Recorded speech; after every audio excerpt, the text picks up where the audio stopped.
first question to ask you, what was the best gigs you ever performed, or what's your best memory in your career? The best gig I performed was the Kings of Comedy tour. I opened for those guys, so I did 30 shows, but one of the best memories was when the tour came to Chicago and I got a chance to perform at the United Center in front of my family and friends in Chicago.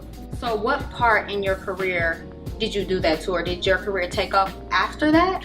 No, I was already on by then. That's why they knew me. Okay. I had done several seasons of BET's Comic View, which is really what launched my career. Early on, I did a show that was filmed here. My first TV taping was called Comic Justice. That was on Comedy Central. It was hosted by AJ Jamal. And that led to me meeting people to get me to BET, and then BET to Def Comedy Jam, and the rest is history. So I know you're on radio. Yes. You're on Tom Joyner's morning show with Seriously Ignorant News. Seriously Ignorant News. Right? So tell me about that experience. How did you get on that? That was another one of my pursuits. I had several milestones and goals I had set. So one of them was to get on Tom Joyner used to do a thing called a Sky Show. Mm-hmm. And what it was a live broadcast, 5 a.m. in the morning.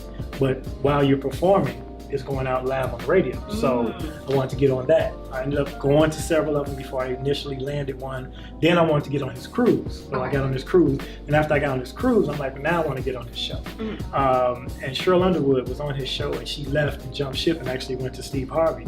So I thought that would be an opportunity for me to get that spot.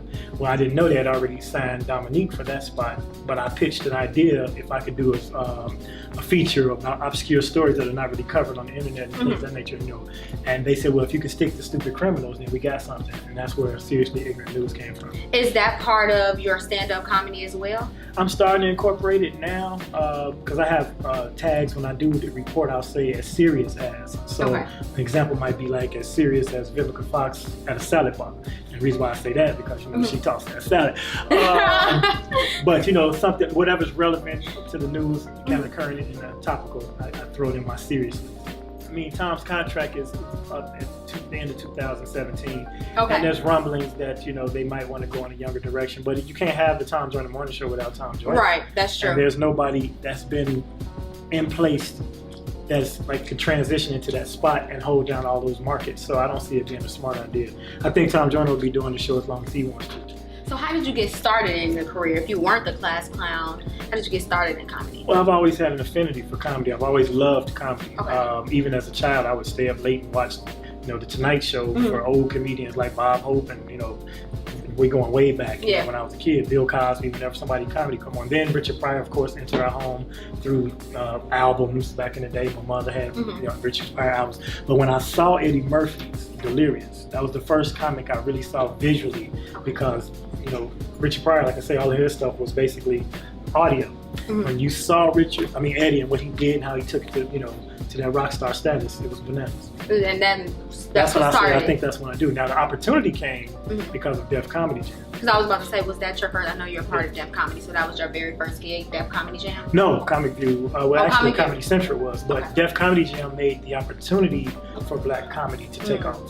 Once HBO picked up with Martin Lawrence and the whole vibe and the music, then they were definitely more open to. So all jokes aside, open in Chicago, it was the preeminent black comedy club in the country, and the rest is history.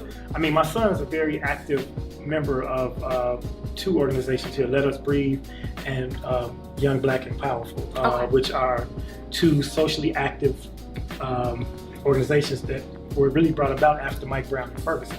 So they were going to Ferguson every week when that protest started. The fire lit, and he's been really active. So Damon Williams is Damon A. Williams. His Instagram is Damon_AF. Follow him if you want to keep up what's really going on. So he keeps me in tune.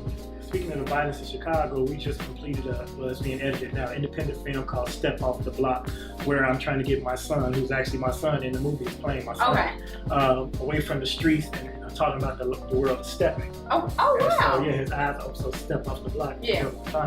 I'm looking forward to that. The director is Will Adams. And then there's, I have a book I'm writing, which is about, my life up until the point when I got into entertainment. And then there's a stage play that we're trying to put together that's based on that same thing the book will be about. So all these things will come to fruition between 2016 2017. Hey, it's Damon Williams, your chief correspondent for Seriously Good News on the Tom Joyner Morning Show. I'm on Color Me TV. I'm Damon G, and so is she. Well, she's Danny G. We DG. DG. Not to be confused with no type of gang affiliation. Not at all. I'm Damon G, Danny G. Right. The DGs. You get the hell out of it. All right, anyway.